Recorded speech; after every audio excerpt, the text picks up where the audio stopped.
بسم اللہ الرحمن الرحیم۔ السلام علیکم۔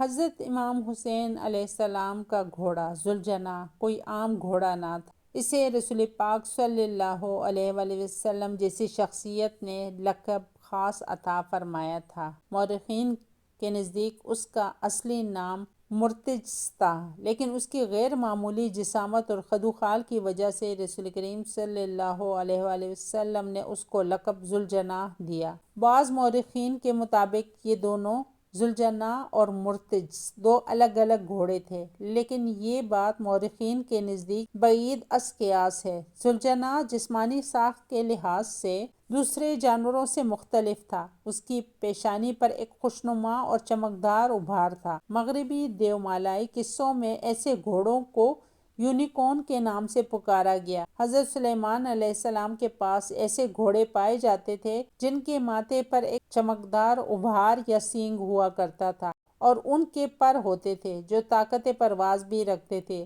بعض روایات کے مطابق وہ گھوڑے جنات تھے جو حضرت سلیمان علیہ السلام کے بعد ناپید ہو گئے۔ حضور نبی کریم صلی اللہ علیہ وسلم کی زوجہ محترمہ نے بھی جس گھوڑے کا کھلونا بنایا تھا وہ گھوڑا بھی پروں والا تھا، جس کو دیکھ کر رسول اکرم صلی اللہ علیہ وسلم نے تبسم فرمایا تھا۔ لہٰذا ذوالجناح ایسے گھوڑوں سے ہے جن میں طاقت پرواز تھی۔ ایک روایت کے مطابق ذوالجناح کا شجرہ نسب حضرت اسماعیل علیہ السلام کے گھوڑے سے جا کر ملتا ہے۔ دوسری روایت میں ہے کہ حضرت ابراہیم علیہ السلام جس گھوڑے پر فلسطین سے مکہ آیا کرتے تھے اسی گھوڑے کی نسل سے ہے۔ بعض کے نزدیک ذوالجناح بھی جنت کی سواریوں میں سے ایک سواری ہے۔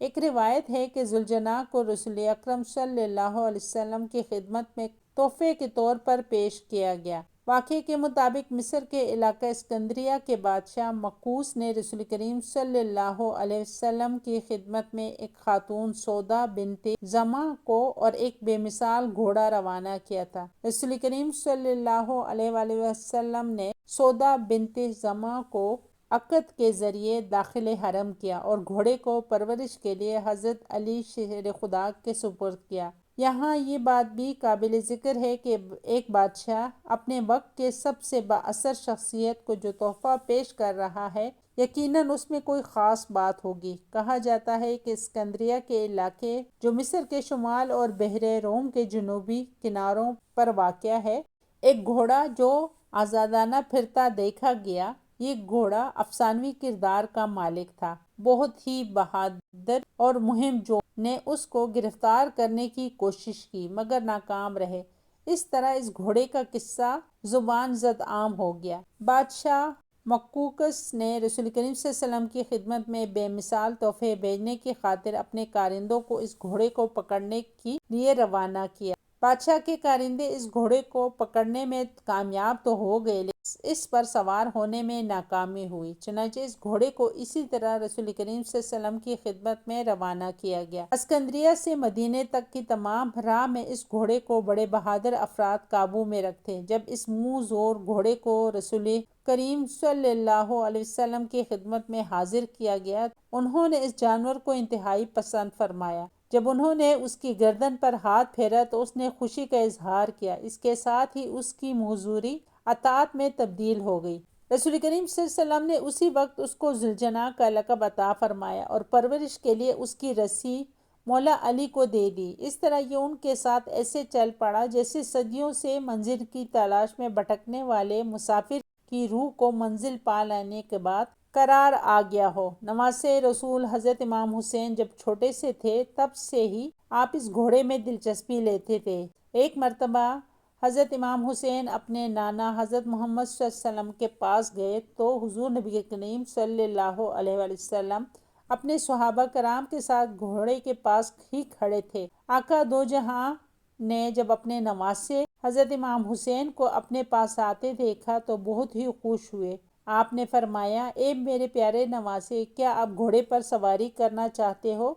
حضرت امام حسین نے جواب دیا، ہاں نانا جان، میں گھوڑے کی سواری کرنا چاہتا ہوں۔ جس وقت نانا اور نواسے میں بات چیت ہو رہی تھی تو یہ گھوڑا بڑی غور سے ان کی باتیں سن رہا تھا۔ جب دونوں کی باتیں ختم ہوئی تو گھوڑا نبی کریم صلی اللہ علیہ وسلم کے نواسے حضرت امام حسین کے پاس آ کر بیٹھ گیا۔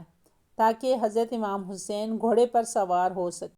حضور اکرم صلی اللہ علیہ وسلم نے فرمایا کہ بیٹا، یہ وہی گھوڑا ہے جو میدان کربلا میں تمہاری سواری اور مددگار ہوگا۔ اس کے بعد نبی اکرم صلی اللہ علیہ وسلم نے یہ گھوڑا حضرت امام حسین رضی اللہ تعالیٰ عنہ کو تحفے میں دے دیا۔ اس کے بعد ذوالجناح مولا حسین رضی اللہ تعالیٰ عنہ کے پاس آ گیا۔ میدان کربلا میں امام حسین پر مشکل وقت آیا۔ یزیدی لوگ بھی ذوالجناح وار کرنے لگے۔ کربلا کے میدان میں ذوالجناح کو پانی پینے کا کافی بار موقع ملا، لیکن ذوالجناح نے پانی نہ پیا تھا۔ اس کی وجہ یہ تھی کہ ذوالجناح کے ذہن میں یہ خیال تھا کہ میرے آقا دو جہاں حضرت محمد صلی اللہ علیہ وسلم کے نواسے نے پانی نہیں پیا، میں اپنے مالک کو پیاسا چھوڑ کر پانی کس طرح سے پی سکتا ہوں۔ میدان کربلا میں حضرت امام حسین گھوڑے سے زمین پر گر گئے تو آپ رضی اللہ تعالیٰ عنہ کا گھوڑا آپ کے گرد چکر لگانے لگا تاکہ کوئی تیر اس کے مالک تک نہ پہنچ سکے۔ ذوالجناح کو حفاظت کرتے ہوئے اتنے تیر لگے کہ وہ بھی تیر لگنے سے کافی زخمی ہو گیا تھا۔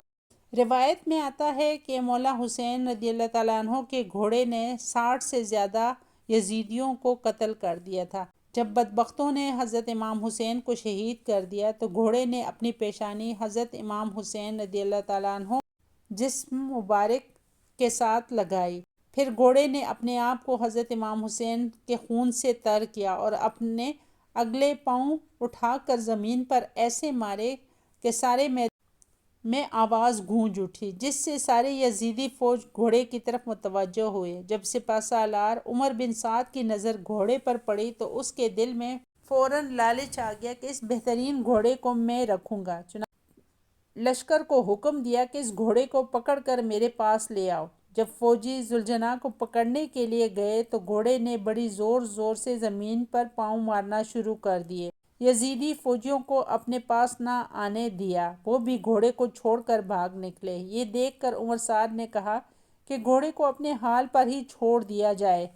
پھر وہ گھوڑا حضرت امام حسین رضی اللہ تعالیٰ عنہ کے پاس آ کر آنسو بہانے لگا۔ حضرت امام بہقی سے روایت ہے کہ ایک شخص آپ کے پاس آیا اور آ کر کربلا میں موجود حضرت امام حسین کے گھوڑے کدھر گیا تھا؟ آپ نے فرمایا کہ ابن سعد گھوڑے کو اپنے ساتھ لے جانا چاہتا تھا، کیونکہ اس گھوڑے پر حضور صلی اللہ علیہ وسلم نے سواری کی تھی، لیکن وہ گھوڑا حضرت حسین علیہ السلام کی شہادت کے بعد کسی کے ہاتھ بھی نہیں لگا تھا۔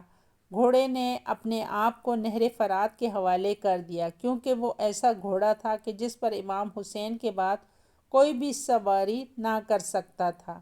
زخموں سے چور، آنکھوں میں آنسو لیے گھوڑا نہر فرات میں گرا اور دیکھتے ہی دیکھتے ابن سعد کے سامنے سے گھوڑا غائب ہو گیا۔ جی ویورز، مجھے امید ہے آپ کو آج کی یہ معلوماتی ویڈیو پسند آئی ہوگی، اور اگر پسند آئی ہے تو میرے چینل پروڈکٹیو مسلم کو لائک، شیئر اور سبسکرائب کریں۔ جزاک اللہ۔ اللہ حافظ۔